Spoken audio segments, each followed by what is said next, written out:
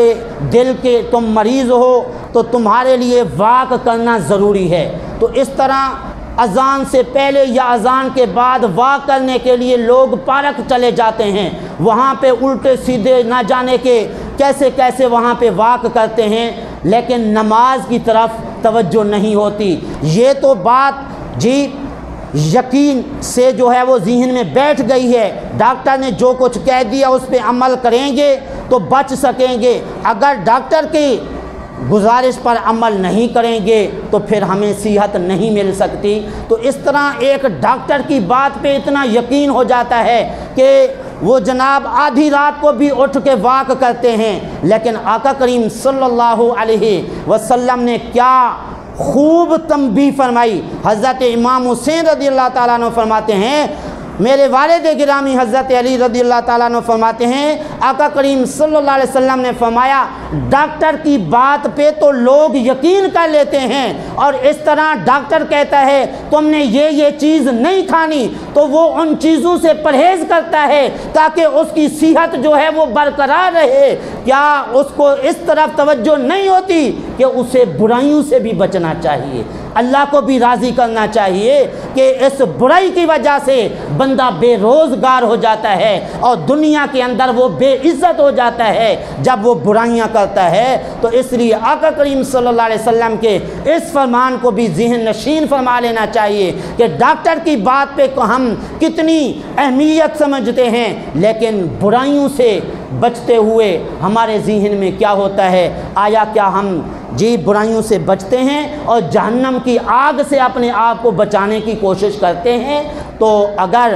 کوشش کرتے ہیں تو اچھی بات ہے، ورنہ یہ لمحہ فکریہ ہے کہ ایک بیماری سے بچنے کے لیے کتنی بھاگ دوڑ کرتے ہیں اور اس طرح احتیاطی تدابیر اپناتے ہیں کہ آج کل جس طرح کہا جا رہا ہے جی ماسک پہنو، اور اس طرح یہ جناب کرونا آیا ہوا ہے یہ نہ چمٹ جائے، تو اس طرح آقا کریم صلی اللہ علیہ وسلم نے فرمایا ایک کی بیماری دوسرے کو نہیں لگ سکتی۔ آقا کریم صلی اللہ علیہ وسلم کا یہ فرمان بالکل سچا ہے، لیکن اس فرمان کو چھوڑ کر ہر بندے کے ذہن میں بیٹھا ہوا ہے ڈاکٹروں کے کہنے پر کہ جناب یہ کرونا جو ہے وہ دوسرے کو ہو جاتا ہے، اس لیے تم بچو اور اس طرح ہاتھ نہ ملاؤ۔ حالانکہ ہاتھ ملانے کی صورت میں گناہ جھڑتے ہیں، جب گناہ جھڑتے ہیں تو پھر اللہ کی رحمت برستی ہے اور یہ بیماریاں دور ہوتی ہیں۔ لیکن آج کل ہمارے دماغ پتہ نہیں کیا سوچ رہے ہیں۔ تو بہرحال نماز کے اندر یہ ماسک پہن کے نماز پڑھنا مکروہ تحریمی ہے، لیکن اس خطرے سے کہ کہیں یہ بیماری نہ لگ جائے، جبکہ آقا کریم صلی اللہ علیہ وسلم کا فرمان ہے ایک کی بیماری دوسرے کو نہیں لگتی ہے۔ تو اس طرح حضور کے فرمان پر عمل کرنے کی کوشش کی جائے، حضور کی سنت پر عمل کرنے کی کوشش کی جائے، جس طرح بیماریوں سے بچنے کے لیے ڈاکٹروں کی احتیاطی تدابیر بتائی ہوئی ان پہ عمل کرنے کی کوشش کرتے ہیں، اسی طرح جہنم کی آگ سے بچاؤ کی جو تدابیر ہیں وہ بھی ہمیں اپنانی چاہیے۔ تو بہرحال اس شخص نے کہا بہترین عمل کیا ہے؟ اللہ پر ایمان لانا۔ پھر حضرت امام حسین رضی اللہ تعالیٰ نے سوال کیا یہ بتائیے کہ بندہ جو ہے تباہی اور بربادی سے کیسے بچ سکتا ہے؟ اس شخص نے جواب دیا کہ اللہ تعالیٰ سے ڈرتے رہنا، نیکی میں سستی نہ کرنا اور برائی سے بچتے رہنا، اللہ تعالیٰ پر بھروسہ کرنا، یہ چاروں کام ایسے ہیں جن کی برکت سے بندہ تباہی اور بربادی سے بچ جاتا ہے۔ ٹھیک ہے، لیکن ہمارے ہاں تو آج کل الٹ سمجھا جا رہا ہے۔ ایسے لوگوں کو اس بندہ ناچیز کے گناہ گار قانون نے سنا ہے، جی مولوی صاحب بڑی نمازیں پڑھ لی ہیں، روزے رکھ لیے ہیں، بڑے صدقہ و خیرات کر لیے ہیں، ہمیں تو کوئی فائدہ بھی محسوس نہیں ہوا، بس اب نہ نمازوں کے پڑھنے کی ضرورت نہ صدقہ و خیرات، ہمیں تو کوئی فائدہ ہی محسوس نہیں ہوا، تو ہم کیوں اب نمازیں پڑھیں، کیوں مسجدوں میں جائیں؟ لیکن ابھی اس سوال کے جواب سے معلوم ہوا ہمارا کام ہے اللہ کے حکم پہ چلتے رہنا، نمازیں پڑھتے رہنا، زکوٰۃ دیتے رہنا، صدقہ و خیرات کرتے رہنا، برائیوں سے بچتے رہنا، نیکیاں کرتے رہنا، اللہ پہ بھروسہ کرنا، باقی اللہ کی مرضی جس حال میں رکھیں، ہم کون ہوتے ہیں؟ اگر نہیں نماز پڑھنے جائیں گے اپنا نقصان کریں گے، صدقہ و خیرات نہیں کریں گے اپنا نقصان کریں گے، وہ تو بے نیاز ذات ہے، اس کو ہماری نمازوں کی کوئی ضرورت نہیں ہے، نہ ہمارے صدقہ و خیرات کی ضرورت ہے۔ اللہ فرماتا ہے واللہ الغنی وانتم الفقراء، اللہ بے نیاز ہے، تم محتاج ہو۔ تو محتاج بندے کو تو بڑی احتیاط کی ضرورت ہوتی ہے۔ ایک بندہ اگر کسی کے ہاں کام کرتا ہے بڑی احتیاط سے بات کرتا ہے، بڑی احتیاط سے کام کرتا ہے کہ کہیں جناب یہ ہمیں نوکری سے نہ فارغ کر دے، تو اس طرح ایک بندے کے ڈر سے ہم بڑی احتیاط کرتے ہیں، تو جو ہمارا خالق و مالک ہے ان کے فرامین پر اور اپنے رب کریم کے فرامین پر ہم کیوں نہیں توجہ دیتے؟ اور اس طرح اگر تھوڑی سی چھوٹی سی مصیبت آ جائے تو اس پہ ہم کتنا واویلا کرتے ہیں، نہیں جناب بڑی نمازیں پڑھ لی، زندگی ہو گئی جناب ہماری 50 سال زندگی ہو گئی، ہم تو یہی مصیبتیں پریشانیاں ہی دیکھ رہے ہیں، نمازیں بھی پڑھتے ہیں، سارے نیک کام کرتے ہیں، لیکن ہمیں تو کوئی فائدہ محسوس نہیں ہوا، اس لیے ہم جناب نماز یا باقی نیکیاں اب نہیں کریں گے۔ معاذ اللہ ایسا کہنے کی صورت میں بندہ کافر بھی ہو جاتا ہے، کیونکہ یہ انکار ہے ہم نہیں کرتے جناب، یہ بھی ایک قسم کا کیا ہے؟ انکار ہے۔ تو اس لیے حضرت امام حسین رضی اللہ تعالیٰ عنہ کے اس سوال پر کیا جواب دیا گیا کہ ہلاکت اور تباہی سے بچنا ہے تو نیکی کرتے رہنا ہے، برائی سے بچتے رہنا ہے اور اللہ تعالیٰ سے ڈرتے رہنا ہے اور اللہ پہ بھروسہ کرنا ہے۔ پھر سوال کیا کہ بندہ عزت کیسے حاصل کر سکتا ہے، بڑا مقام کس طرح حاصل کر سکتا ہے؟ آج کل ہم تو کہتے ہیں کہ شاید کسی کی چاپلوسی کرنے سے، خوشامد کرنے سے ہماری عزت بڑھ جائے گی، ایسا نہیں ہے، یا جو ہے نا ہیرا پھیری کر کے مال جمع کرنے کے اندر ہمارے لیے عزت ہوگی، ایسا ہرگز نہیں ہے۔ کیسے عزت ملتی ہے؟ اس نے جواب دیا علم حاصل کرنے کے ذریعے، علم حاصل کریں گے عزت ملے گی، بڑا مقام ملے گا۔ کیسے؟ علم حاصل کرنے کے ذریعے اللہ کی پہچان نصیب ہوگی، نمازوں کا پتہ چلے گا، زکوٰۃ کا پتہ چلے گا، اور اس طرح روزوں کا پتہ چلے گا، کس طرح روزے رکھے جاتے ہیں، نماز کس طرح پڑھی جاتی ہے۔ تو اس طرح علم حاصل کریں گے، صحیح نماز پڑھیں گے، اس نماز کی برکت سے کیا حاصل ہوگا؟ عزت ملے گی۔ آقا کریم صلی اللہ علیہ وسلم نے فرمایا جو رات کو اٹھ کے تہجد کی نماز پڑھتا ہے، اللہ اس کے چہرے کے اوپر نور رکھ دیتا ہے، اس نور کی برکت سے اس کا چہرہ جو ہے حسین اور خوبصورت نظر آتا ہے۔ لوگوں کے دلوں کے اندر پھر اللہ یہ پیدا فرما دیتا ہے، لوگ کہنا شروع کر دیتے ہیں یہ بڑا نمازی آدمی ہے، دیکھتے نہیں اس کے چہرے پر نور آ رہا ہے، اتنا حسین و جمیل جو ہے اس کا چہرہ ہے۔ لیکن آج کل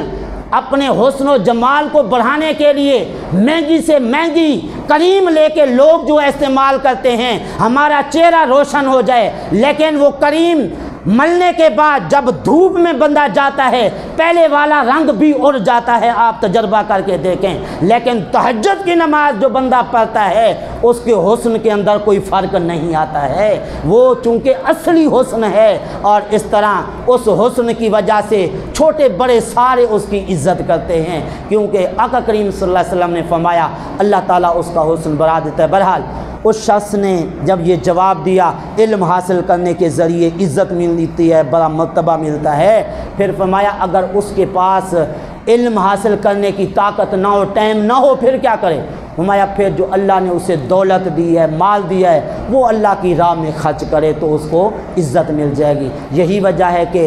جو شرابی زناکار لوگ ہوتے ہیں جب وہ اللہ کی راہ میں مال دینا شروع کر دیتے ہیں، اس صورت میں لوگوں کے ذہنوں سے وہ اس کی شراب نوشی والا عمل، زناکاری والا عمل نکل جاتا ہے۔ اب وہ لوگ حاجی صاحب کہنا شروع کر دیتے ہیں اور اس کی ہمدردیاں لوگوں کے ساتھ دے کے اس کی تعریف کرنا شروع کر دیتے ہیں۔ تو اس طرح اللہ کی راہ میں مال خرچ کرنے سے بھی عزت ملتی ہے۔ اگر جتنا بندہ پہلے گناہ کر چکا ہو، اللہ کی راہ میں مال خرچ کرنے سے توبہ کی بھی توفیق ملتی ہے، اور اس طرح اللہ کی راہ میں جب غریبوں مسکینوں کو ہمدردی کے طور پہ دیتا ہے، وہ غریب مسکین بھی اس کے حق میں دعا کرتے ہیں، ان کی دعاؤں کی وجہ سے زندگی بڑھ جاتی ہے، مصیبتیں پریشانیاں دور ہو جاتی ہیں۔ اسی لیے حضرت داؤد علیہ السلام کے زمانے میں ایک شخص تھا، اس کے بارے میں بتایا گیا کہ یہ فوت ہو جائے گا، لیکن وہ جب جا رہا تھا راستے میں ایک فقیر ملا،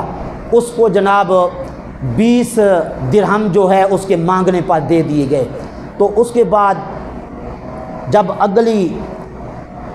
اگلا دن آیا، اگلی دہاڑی آئی تو وہ زندہ تھا۔ تو پوچھا گیا حضرت داؤد علیہ السلام سے کہ تم نے تو بتایا تھا کہ یہ فوت ہو جائے گا، یہ تو زندہ ہے۔ حضرت داؤد علیہ السلام نے بتایا کہ اس نے مر جانا تھا، لیکن یہ جو 20 درہم لے کے جا رہا تھا نا، ایک سائل نے سوال کیا تو اس کے سوال پر اس نے 20 درہم دیے۔ اس سائل نے اس کے حق میں دعا کی، اے اللہ اس کی زندگی لمبی فرما دے۔ اللہ نے ان 20 درہموں کی برکت سے، اس سائل کی دعا کی برکت سے 20 سال اس کی زندگی کے بڑھا دیے۔ ٹھیک ہے، تو اس لیے جب تقسیم کیا جائے مال غریبوں پہ تو عزت بھی ملتی ہے، دعائیں بھی ملتی ہیں۔ تو بہرحال حضرت امام حسین رضی اللہ تعالی عنہ نے آخر کار اس سوالی کو جو کہ دیہاتی آیا تھا دیت کا سوال کرنے کے آپ دیت ادا کر دیں، آپ نے اس کی دیت بنتی تھی 10,000 درہم، وہ بھی اس کو عطا فرمائے اور 10,000 درہم اور دیے، فرمایا تم اپنے گھر میں یہ خرچ کرنا اپنے بال بچوں پہ۔ تو اس طرح حضرت امام حسین رضی اللہ تعالی عنہ کا یہ اللہ کی راہ میں مال دینا اور غریبوں مسکینوں کے ساتھ مخلصانہ ہمدردی کرنا، یہ ہمیں بھی سبق دے رہا ہے۔ اللہ تعالیٰ کے دیے ہوئے میں سے ضرور ہم بھی جو ہے غریبوں کے ساتھ، مسکینوں کے ساتھ، اہل علم کے ساتھ جو ہے ہمدردی کے طور پر خرچ کریں، انشاءاللہ عزت بھی ملے گی، دنیا میں آخرت میں بھی عزت ملے گی، دعائیں بھی ملیں گی۔ دعا ہے اللہ تعالیٰ کی بارگاہ میں جو کچھ کہا صحیح عمل کی توفیق عطا فرمائے۔